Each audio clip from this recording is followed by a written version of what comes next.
En manchette, aujourd'hui, le couvent de Saint-Cuthbert détruit par les flammes et une fête nationale tout en couleurs dans notre région. Bonjour à tous et bienvenue à votre bulletin d'information sur les ondes de CTRB, votre télévision locale et régionale, aujourd'hui 27 juin.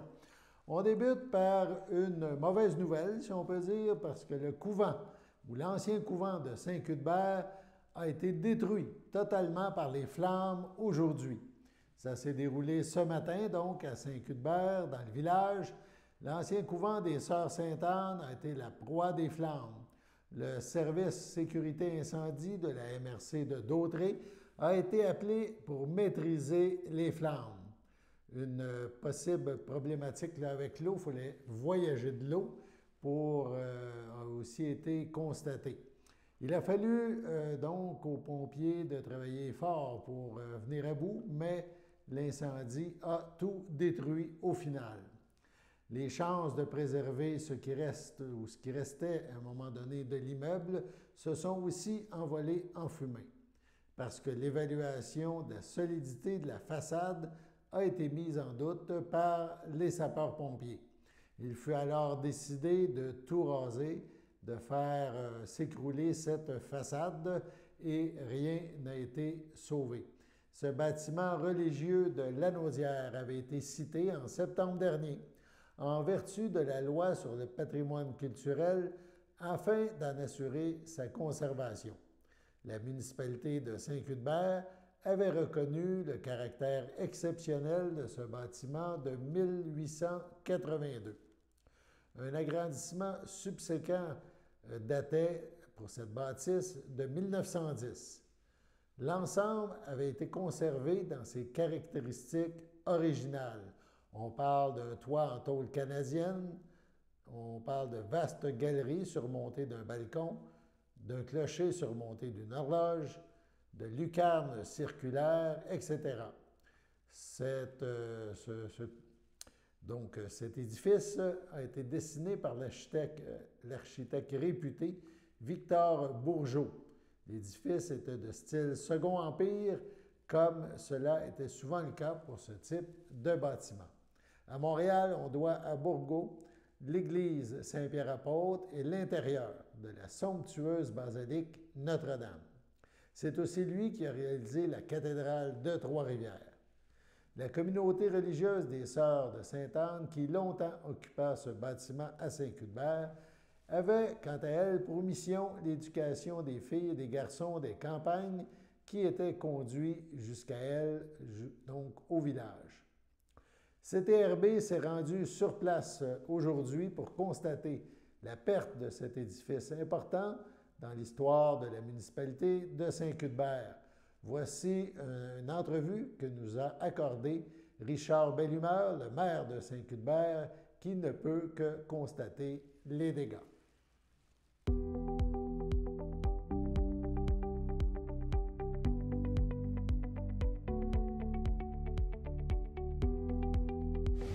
En compagnie de M. Richard Bellumeur, maire de Saint-Cuthbert. Une grosse perte pour Saint-Cuthbert. Un gros événement au réveil ce matin. Vraiment. Donc la veille, tout est en santé, mais on se retrouve faut avoir un plan B. Il faut avoir un plan B. Oui. Parce qu'il faut rappeler que bon, le couvent, vous l'aviez classé patrimonial, vous étiez en marché de... Bien, disons qu'on a quelqu'un qui avait pris possession, qui a vendu pas de taxes. Il y avait des projets, rénover ça, il fallait logement avec ça, puis en plus, il m'a dit ça, juste à côté, un CPE. OK. Fait que là, on va le contacter, c'est quoi les plans. C'est sûr que ça modifie tout. Là. Mais vous aviez fait des démarches aussi pour que la façade, ça reste patrimonial. Oui. Regardez l'édifice en tant que tel, l'extérieur demeurait intact. Demeurait intact. Donc, c'est une grosse perte aussi pour le village, pour l'aspect historique. Il y a toujours le presbytère, l'église, mais là, on vient de perdre le couvent. Le cœur villageois, il est affecté. Donc, avec le projet qu'il y avait là, le cœur villageois, il est encore là, avec l'église, le presbytère et tout ça. Mais là, on peut passer passer à d'autres choses, on n'a pas le choix. C'est ça. Question, aucune idée de l'origine du feu? Non, à ce jour. Y avait-tu des travaux déjà dedans? Non, il n'y avait rien? Il n'y avait pas d'électricité, rien. On ne sait pas. Les pompiers ont pas mis d'électricité, mais la solidité, il a fallu qu'ils mettent les murs à terre. Oui, ben c'est ça, on voit que ça s'est fait quand même rapidement. Parce que là, tu me parlais qu'à 5 h le matin, tu reçois un appel, c'est bon. Donc, comme quoi ça commence? Tu as pris quelques photos à 7 h ce matin qu'on voit sur ton site Facebook. Là, on est à 10 h, puis tout est à terre. Donc, c'est une mort assez rapide. Hein, donc, on a déjà commencé à faire des téléphones. On a contacté la MRC. C'est un peu eux autres qui gèrent ça à cause de la possession pour vendre pour taxes. Oui. Parce qu'on s'en va aller une grosse erreur dans notre suivi. C'est encore une construction d'Autois qui sont propriétaires de tous les lieux. Fait qu'on va voir la suite des choses, à quoi on s'en va avec ça. On va le contacter sur le software. Bon, ben c'est ça. En tout cas, c'est une grosse perte ce matin. Là, puis on va suivre le dossier. Sauf que le bâtiment là-bas vient de changer d'un coup sec. Fait que là, on se réunit le conseil demain soir.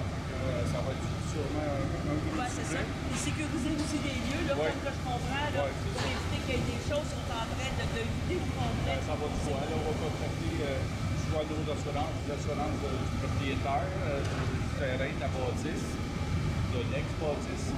On va voir ce qui va arriver. Donc, ça ne fait pas longtemps, les pompiers sont encore là. On va laisser tomber la poussière un peu. Tu parlais un peu de la capacité d'eau aussi. Il a fallu aller chercher l'eau un petit peu à côté. Ben, donc, dans vos, les personnes sont en bas du village, il n'y avait plus d'eau.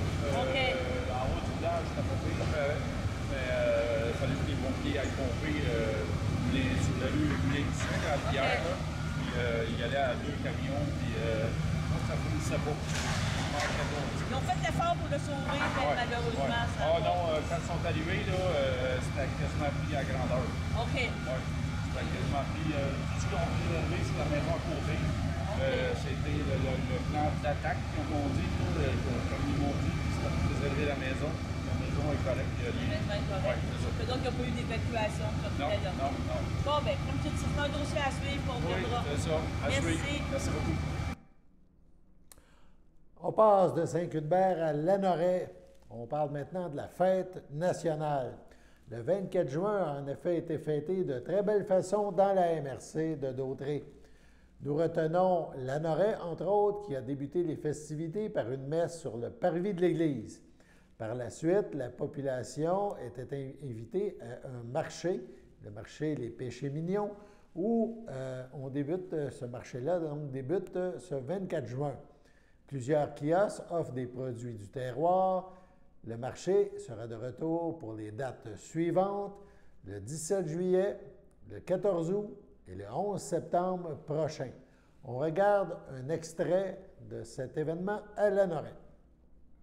Depuis longtemps, un beau dévouement, je pense que ça vaut la peine. Elle a pris sa retraite hier, qu'elle me dit.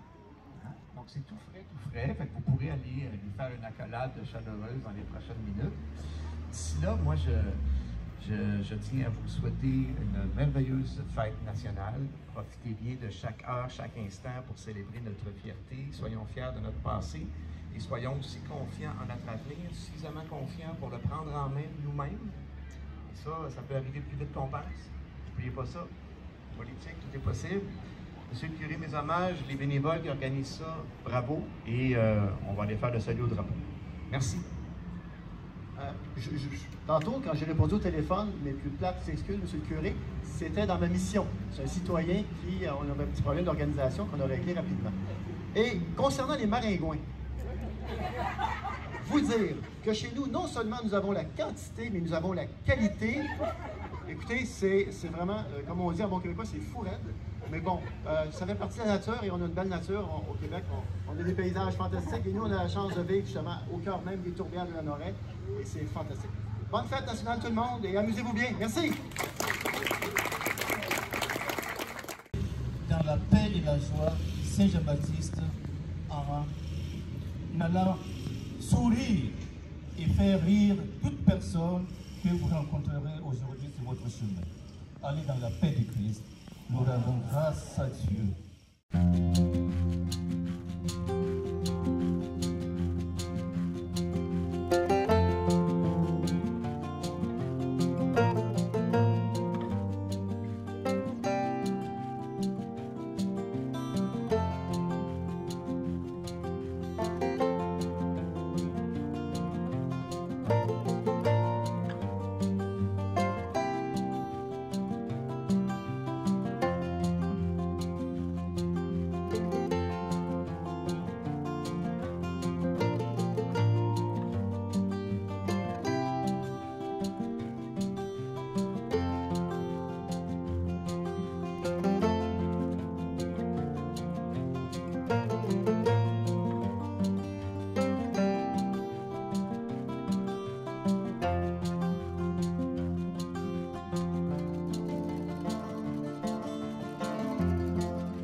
célébration de la fête nationale à Lanoraie a aussi été marquée par le lever ou la levée du drapeau en compagnie donc du maire André Villeneuve qui a agi comme maître de cérémonie pour cette partie de la fête. On regarde un extrait. C'est important, je le disais tantôt, sur le parvis de l'Église, c'est quand même un symbole fort de notre identité québécoise, le drapeau du Québec. Puis sans, soyons chauvins un peu, c'est probablement un des plus beaux drapeaux au monde, de par son équilibre, la façon dont il est fait, donc les fleurs de lys. C'est magnifique, on va bien déployer comme ça. Alors, si vous voulez bien, on va débuter par un petit mot de la présidente de la Société d'histoire de Lanoraie qui fête ses 50 ans cette année. Madame Micheline Saint-Pierre, à vous.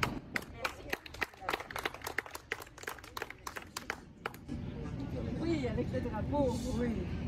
Alors, pendant 50 ans, des passionnés d'histoire ont collecté, préservé, diffusé le passé. Pourquoi? Pour qu'il devienne le présent et reprenne vie dans notre communauté. Aujourd'hui, nous levons le drapeau en pensant à tous nos ancêtres qui ont forgé notre identité et à tous ceux qui se joignent à nous de tous les pays du monde pour célébrer le Québec d'aujourd'hui. Bonne Saint-Jean et bonne fête nationale! J'inviterai maintenant le député de Berthier-Masquinongé, M. Yves Perron, à vouloir s'avancer et prendre la parole. Monsieur le député, à vous la parole. Bonjour. Le défi, la coche est haute, c'était un très beau texte, vraiment, merci, bravo. Écoutez, moi je vais trancher, là. Monsieur le maire s'est gardé une petite gêne tantôt. Moi je vais vous affirmer haut et fort que c'est le plus beau drapeau au monde. Il y a une place privilégiée dans mon cœur et dans le vôtre, j'en suis persuadé. L'histoire, c'est important. Et comme nation, on doit être fiers de notre histoire et la préserver pour l'avoir dans notre présent. C'est vraiment... C'était pas forcé le compliment que je vous ai fait, parce que c'est vraiment un beau mot. Et ce présent-là, puis cette histoire-là, il faut la porter dans notre cœur, puis être fier de ce qu'on est, puis se faire confiance pour la suite des choses, pour notre avenir aussi. Puis notre avenir, moi, je pense qu'on est capable de se gérer nous-mêmes, notre avenir. Et pour siéger de l'autre bord, je peux vous dire que il me semble qu'on serait capable de faire aussi bien, au moins aussi bien. Voilà mon message du jour. Profitez de la fête nationale. Dites aux gens, à vos proches, que vous les aimez plus qu'une fois par jour. Profitez-en. Et célébrons avec M. le maire cette magnifique municipalité de Lanoraie, ce magnifique drapeau, devant ce majestueux fleuve. Bonne fête. Merci beaucoup, M. le député. Alors, si vous voulez bien, je demanderais à M. Lavallée, qui est conseiller municipal. Martin, est-ce que tu peux t'avancer avec tes deux petits bonhommes? Bien sûr. J'aimerais ça que tu puisses commencer à défaire sans lever le drapeau. Vous nommez les deux petits bonhommes. Ah ben oui, c'est deux petits bonhommes. Alors, comment tu t'appelles? Clovis et Edmond. Ah, Clovis et Edmond, vous allez aider votre papa. Martin, tu vas le défaire tranquillement, sans le lever.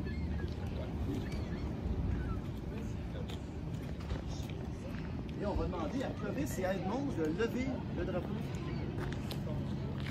le plus haut possible, mais en douceur. Allez, les gars. Clovis, Edmond, C'est là-dessus. allez-y, les amis. Allez. Retirez tranquillement. Vous le faire monter. Il se déploie avec l'aide du vent.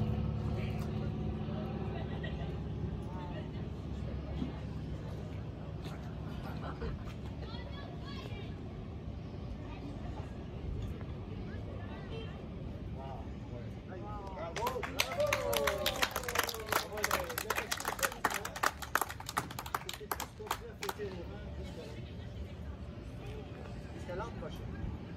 De façon plus solennelle, si vous permettez, je dirais l'hommage au drapeau. Drapeau du Québec, salut. À toi mon respect, ma fidélité, mon amour. Vive le Québec, vive son drapeau. Mesdames et messieurs, je vous souhaite une belle fête nationale, une bonne Saint-Jean-Baptiste. Amusez-vous bien, fêtez et faisons-le ensemble. Merci beaucoup. Une course de canot, un spectacle et un feu d'artifice ont clôturé cette journée à la Lorette. On passe maintenant à Saint-Norbert pour ce même week-end de festivités. C'était le début du marché fermier. Le marché fermier de Saint-Norbert est de retour en 2022 et CTRB a eu la chance de rencontrer des producteurs passionnés. Cette année, le marché sera ouvert tous les vendredis jusqu'à la fête du travail. C'est un rendez-vous pour encourager nos producteurs locaux. On regarde des images de ce marché.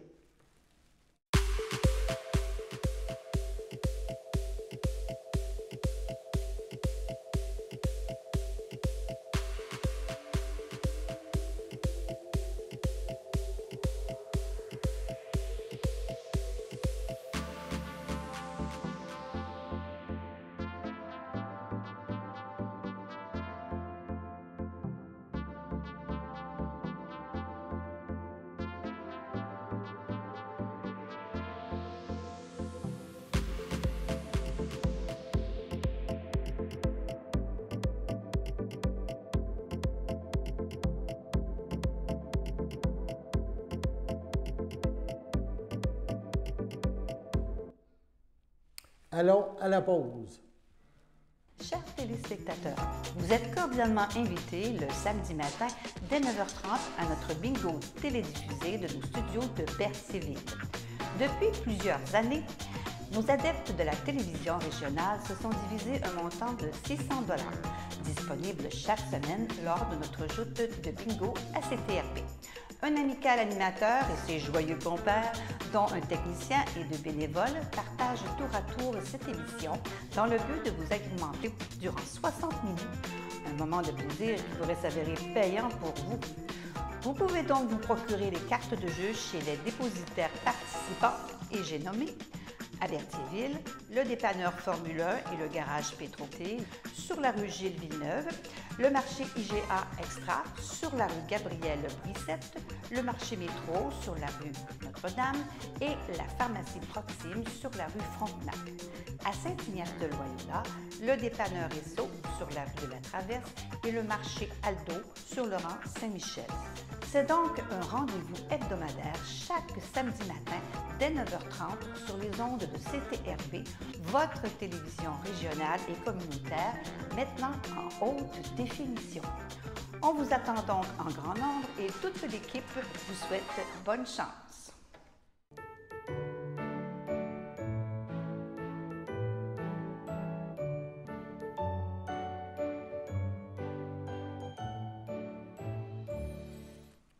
Les anniversaires pour aujourd'hui, le Centre d'action bénévole d'Autrey souhaite bonne fête à Marielle Pagé et les filles d'Isabelle de Berthier souhaitent un heureux anniversaire à Marie-Paul Bédard. C'est votre anniversaire aujourd'hui. Toute l'équipe de CTRB se joint à moi et vous souhaite bonne fête. Voilà, maintenant, on passe à Saint-Ignace-de-Loyola, fête nationale.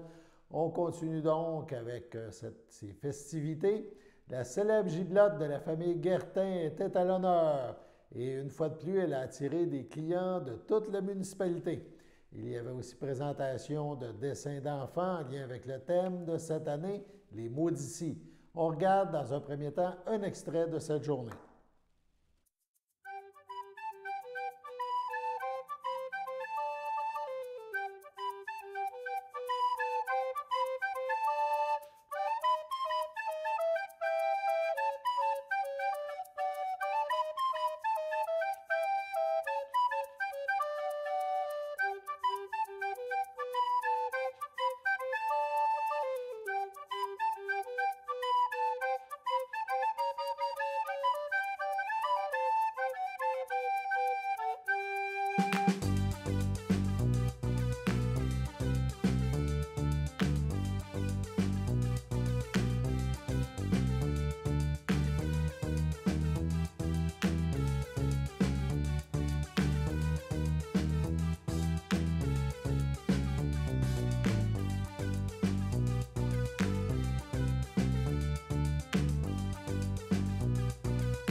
Sur ce, on passe à la pause.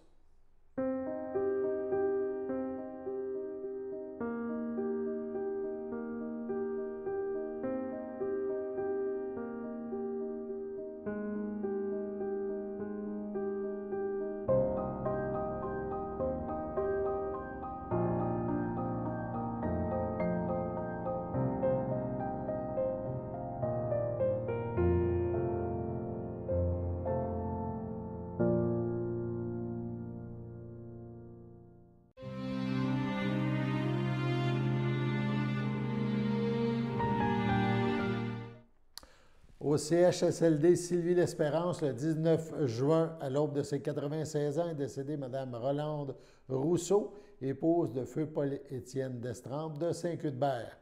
Elle laisse dans le deuil ses enfants, Jean-Marc Destrempes, Denis Destrempes, l'ayant précédé ses frères et ses sœurs, Léo Rousseau, feu Thérèse Fafard, Gaétan Rousseau, feu Lucille Lantier, Lucienne Rousseau, feu Bernard Roberge, Diane Rousseau, feu Marcel de Grandpré, Marie-Claire Rousseau, feu Gaston de Grandpré, Gisèle Rousseau, feu Aldéric Fafard. Et elle laisse maintenant dans le deuil son frère, ses sœurs, son beau-frère et sa belle-sœur, Réjeanne Rousseau, feu Gérard Beaubien, Laurence Rousseau, Gaston Bellé, Claude Rousseau, Alice Fafard et plusieurs neveux, nièces, autres parents et amis. La famille vous accueillera samedi le 2 juillet de 10h à 11h en l'église de Saint-Cuthbert. Suivront les funérailles à 11h. Les cendres de Mme Rousseau seront inhumées au cimetière de Saint-Cuthbert. Au CHDL de Saint-Charles-Borromée, le 16 juin à 85 ans, est décédée Mme France Piette, épouse de feu Germain Destrempes, demeurant à Berthierville, autrefois de Saint-Cuthbert. Elle laisse dans le deuil son fils, Marc Destrempes, sa sœur, ses belles-sœurs et son beau-frère. Jeanne Piette, feu Clément Latendresse, Pierrette Plante, feu Serge Piette, Jean-Claude Destrempes, Claudette Champagne, ainsi que plusieurs neveux, nièces, autres parents et amis. Son fils tient à remercier le CLSC de Berthier ainsi que le personnel du 3e étage du CHDL de Saint-Charles-Borromée pour les bons soins prodigués à Mme France Piette. La famille vous accueillera le dimanche 3 juillet dès midi au complexe funéraire Eftério, 741 Notre-Dame à Berthierville. Suivra une liturgie en la chapelle du complexe à 14h. Mme France Piette Destrempes sera inhumée au cimetière de Saint-Cuthbert. Au CHDL de Saint-Charles-Borromée, le 11 juin, à 95 ans et 6 mois, est décédée Mme Louisette Bergeron, épouse de feu Jean-Paul Courchaine, demeurant à Saint-Ignace de Loyola. Lui a précédé son fils Daniel. Elle laisse dans le deuil ses enfants. Jeanne-Paul Gilles Cardin, Agnès Jocelyn Carpentier, Monique Yves Bergeron, Joanne Michel Cardin, Guy Claudine Godin, Sylvain Odette Plante, Linda Réal Paul Lardy, ses 18 petits-enfants Alain et Marilène, Sandra et Yann, Mathieu et Annie, Ève, Hugues, Emmanuel, Christian et Simon, Guillaume, Alexis et Denis, Audrey et feu Dave, Sébastien et José. Ses 15 arrière-petits-enfants, Maxime, Anthony, Jérémy, Thomas, Danica, Angélica, Kaylani, Oli, Annabelle, Amélia, William, Liliane, Zachary et Sarah. Ses frères, ses sœurs, sa sœur, ses belles-sœurs et son beau-frère. Gilles Bergeron, Hortense Chevalier, Yvon Bergeron, Denise Laforêt, André Bergeron, feu Denise Robillard, Gustave Bergeron, feu Géralda Chevalier, Laurent Bergeron, Chantal Cardin, Denise Guertin, feu Ange-Émile Bergeron, Marguerite Garceau, feu Régent Bergeron, Aline Bergeron, Marcel Majot, ainsi que plusieurs neveux, nièces, autres parents et amis. La famille vous accueillera jeudi, le 14 juillet, dès 11h, au complexe funéraire Thériault à Berthierville. Suivront les funérailles en l'église de Saint-Ignace de Loyola à 14h. Madame Louisette Bergeron-Courchaine sera inhumée au cimetière de Saint-Ignace de Loyola. Sur ce, passons à la météo.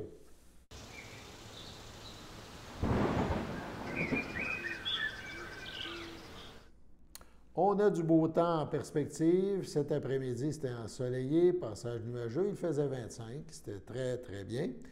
Lundi soir, on parle de ciel variable 21 degrés. Cette nuit, ciel variable 15 degrés. Ça sera quand même confortable.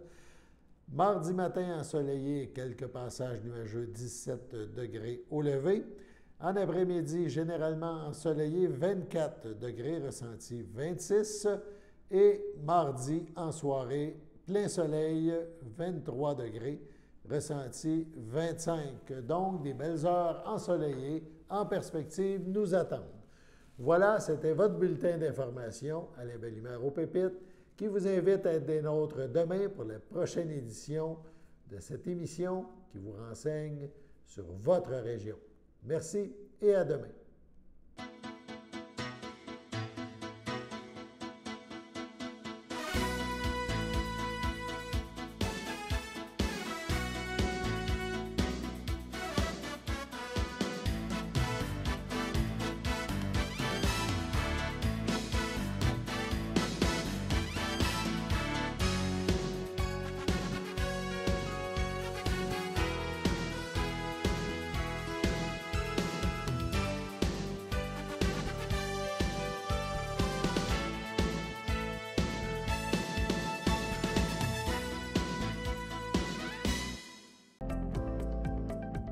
Les télévisions communautaires autonomes du Québec, ce sont les télévisions les plus importantes parce qu'elles sont proches de la communauté. On veut encourager des gens qui parlent de ce qui nous intéresse, mais aussi qui participent au développement local. Mais c'est fini le temps là, où on allait lire une affaire qui a été écrite avant hier au bout du monde. Non! Tu veux savoir ce qui se passe chez vous? Bien, ma télé préférée, c'est la télé autonome communautaire. C'est ici que ça se passe.